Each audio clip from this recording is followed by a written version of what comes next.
Howdy gang, Chad here, and welcome back to Firechild Video. We've got a lot of fun to have today. Some overdue fun, because I know I uploaded a time-lapse of this quite a while back, and never got around to recording an actual tutorial. I really wasn't sure if I wanted to do a full-blown tutorial on this. I wasn't sure if there's just enough content to really make it worth recording, but I've gotten a lot of requests for this tutorial, so I'm here. I'm going to make it happen. Let's not waste any time and hop into Blender, and here we are in our default scene. Let's go ahead and get started by deleting the default cube and deleting the default lamp. Now what we're going to need to do is we're really only going to need two models to make this all work. One is our screen and the other is our pixels. So first of all, let's just create our screen by going Shift A, add mesh plane, and hold on, let me make sure let me turn on my screencast keys. That help you out there. Okay, so I've added my plane, and now what we're going to do is scale it up, and we want to scale it. I'm going to just scale it to match our Blender grid here. So I've learned you can hit S8 enter, and that'll scale it 8 Blender units, which will match to our grid pretty well. So you can go larger, you can go smaller, but if you go smaller, your screen might be just a little small. So okay, so we've got our screen. This will be what we use to display our image, but now we need our pixels, which will actually emit the light for our image. So let's create our pixel by hitting Shift A, mesh, UV sphere. So we'll go into side view real quick, and we actually don't need so many rings and so many segments. We can tone that down and just cut it in half, 16 and 8. Because really this is just to emit the light, so the geometry of it isn't really that important. So let's tab to go into edit mode, and really all we need is the top half of this sphere. We don't need the bottom, because the bottom will be underneath the actual screen. And since there's going to be so much geometry in this scene to begin with, once we begin duplicating this pixel, we really don't want to have any extra hidden geometry down here. So quick and easy way to delete all that is if we hit Z to go into wireframe, then we can hit B for our box select tool. Just click and drag to select the bottom half and delete it. That's it. That's all we needed to do. Z to toggle back out. And now our pixel is created. Okay, so before we get to duplicating this to the entire screen, what we can go ahead and do is we're going to need to UV unwrap it, because the image we want to project on our screen is going to need to be applied to our pixel. So let's go ahead and quickly UV unwrap it. It's not that complicated. I'm just going to split this window here and go into our UV image editor. We'll create a new image. All of this is fine for now, and hit OK. Alright, so if we tab to go into edit mode, and then we hit A to select everything, we can then unwrap this quite simply by hitting U and unwrap. And there you go. Now there's better ways to unwrap a sphere, but for our purposes, the method of the unwrap is not all that important. It's just that we have an unwrap, and you'll see what I mean here in just a second. Okay, so let's go ahead and create the image we want to put on this screen real quick. So we'll go into Photoshop, where I've actually already created an image. This is just a white background with black lettering. If you don't have Photoshop, you can use GIMP, which is free. You can use, if you have Windows, you can use Microsoft Paint. Just make sure you have a large canvas size so that things aren't a little low res or anything like that. But really, the software you use for this part of it is not the important thing. I'm using Photoshop simply because I paid way too much money for it, and I want to get my money's worth out of it. So there's that. Okay, so really all we have here is we just have a white background with black text. That's all we really need. We can save it out, which I've already done, and then head back into Blender.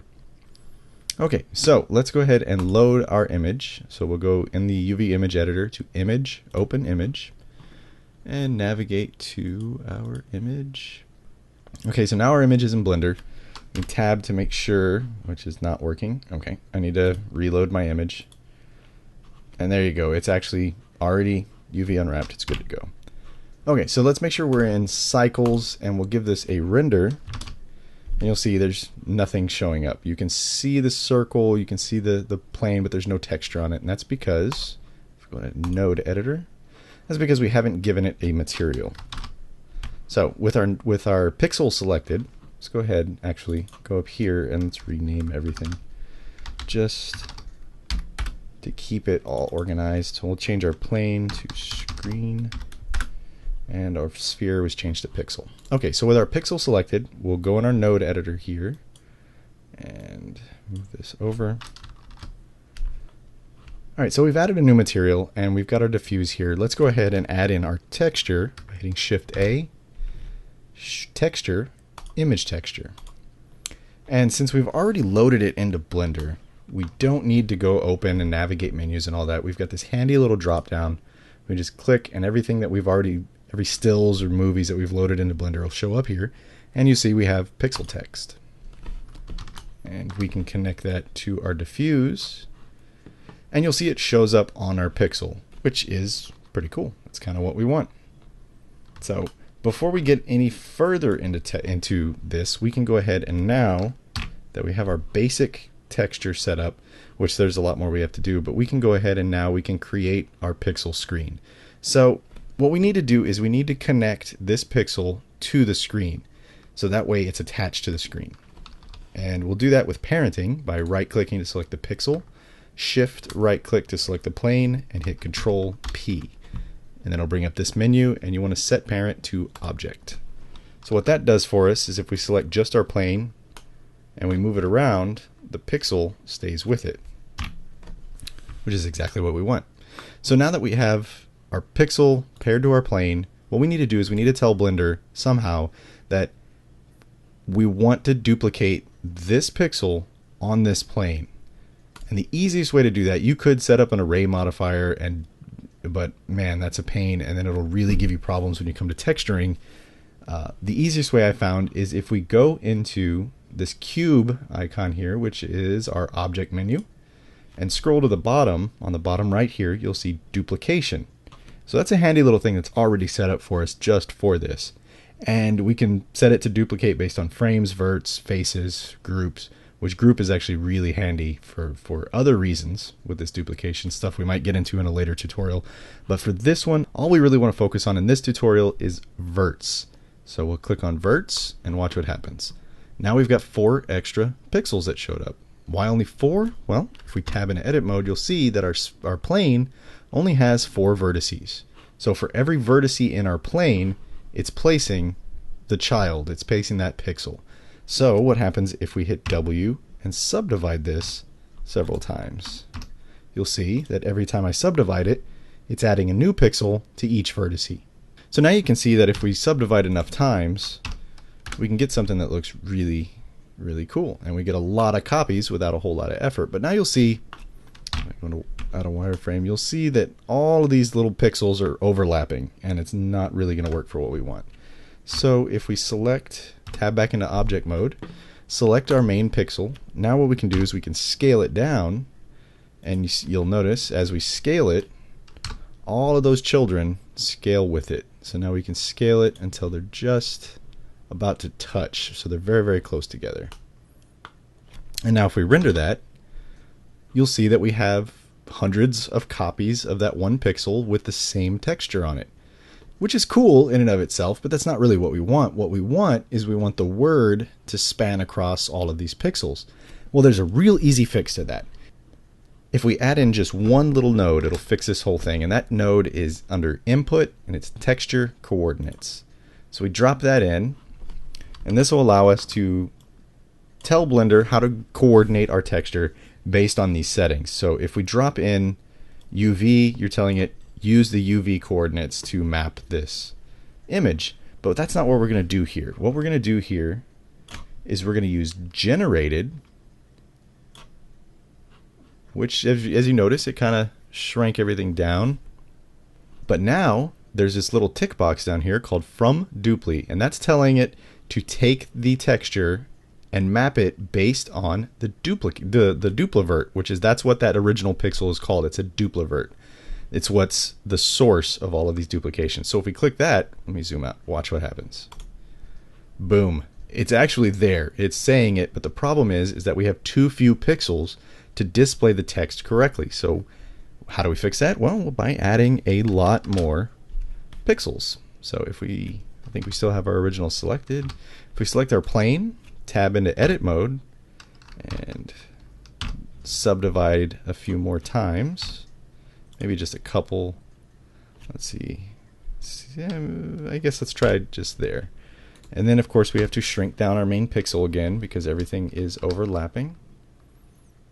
So now we have much smaller pixels, but they're more numerous, which makes them more dense. And the more dense means that we're going to get a higher resolution on our render. So if we go into rendered view now you're starting to see that word forming out. Now you can go with as many pixels as you want. I could subdivide this again if I wanted to, and it would make it even cleaner. In fact, let's probably give it just one more subdivision.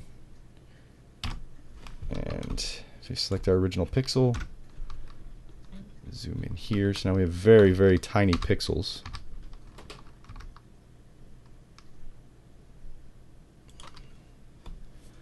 And come back out, render, and now you'll see we've got the entire word is written out in dots.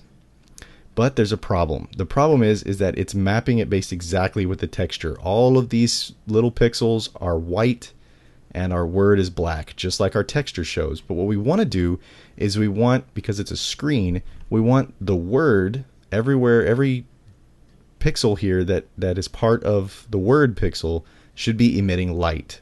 The rest of these should be not emitting, they should be off. And so how do we do that?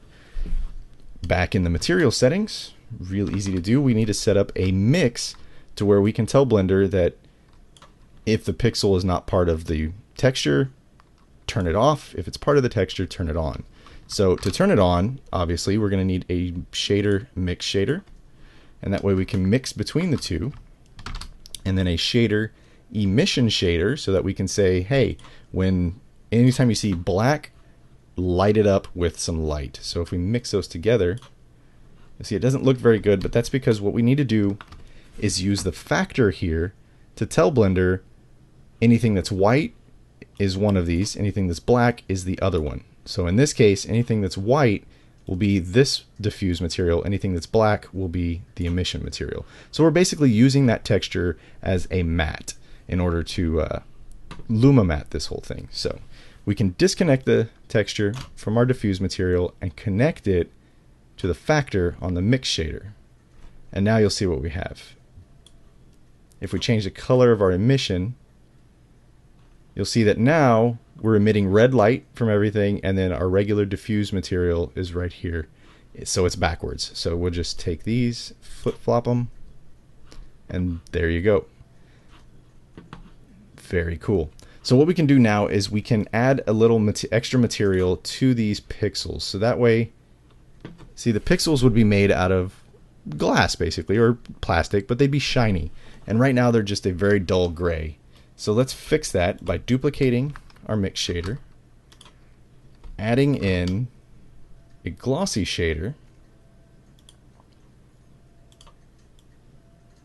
and then a little trick I've learned about making plastic is to add in a Fresnel and use that as the factor. Let's flip those, I think. If we zoom in here real close, and actually we can also smooth. That's not working. Okay, let's go out here, take our original pixel, and that's just to give it a better look when we're looking in real close, is set that to smooth shading. There, now all those pixels are nice and smooth. And set the roughness to 0. And the color, we'll make it a darker color because the pixel should be dark.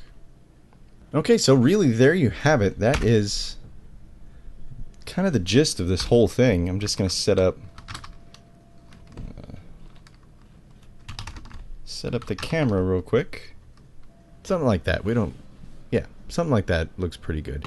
And what we can do now is just to give it a little more of a macro look is if we go into our camera settings, we can set our limits, and then I'll bring up our little crosshairs, and then down here in depth of field We can increase our distance, or actually what we can do is tell it to focus on the screen. So now it's putting it right on the screen. So if we go into our camera view, Shift Z, there's our pixel.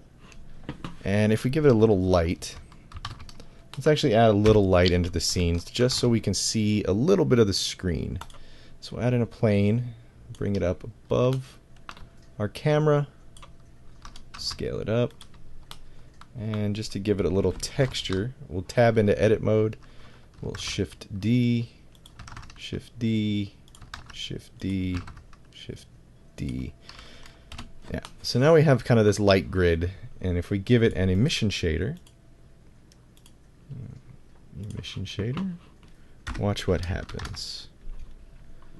Now we can see our screen, which is cool. So grab X, let's just tweak with the camera a little bit. We set our radius to 1 under the depth of field.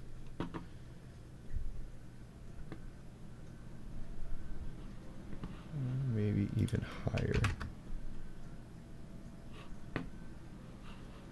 Yeah, something like that. So let's full screen this a little bit so you can see it. And that was actually way too high, so let's knock that back down to 1. So now we've kind of got a shallow depth of field on it. We got this pretty cool look. Okay, so that is pretty cool. We can go ahead and render that out over here. Set the samples up and give it a render.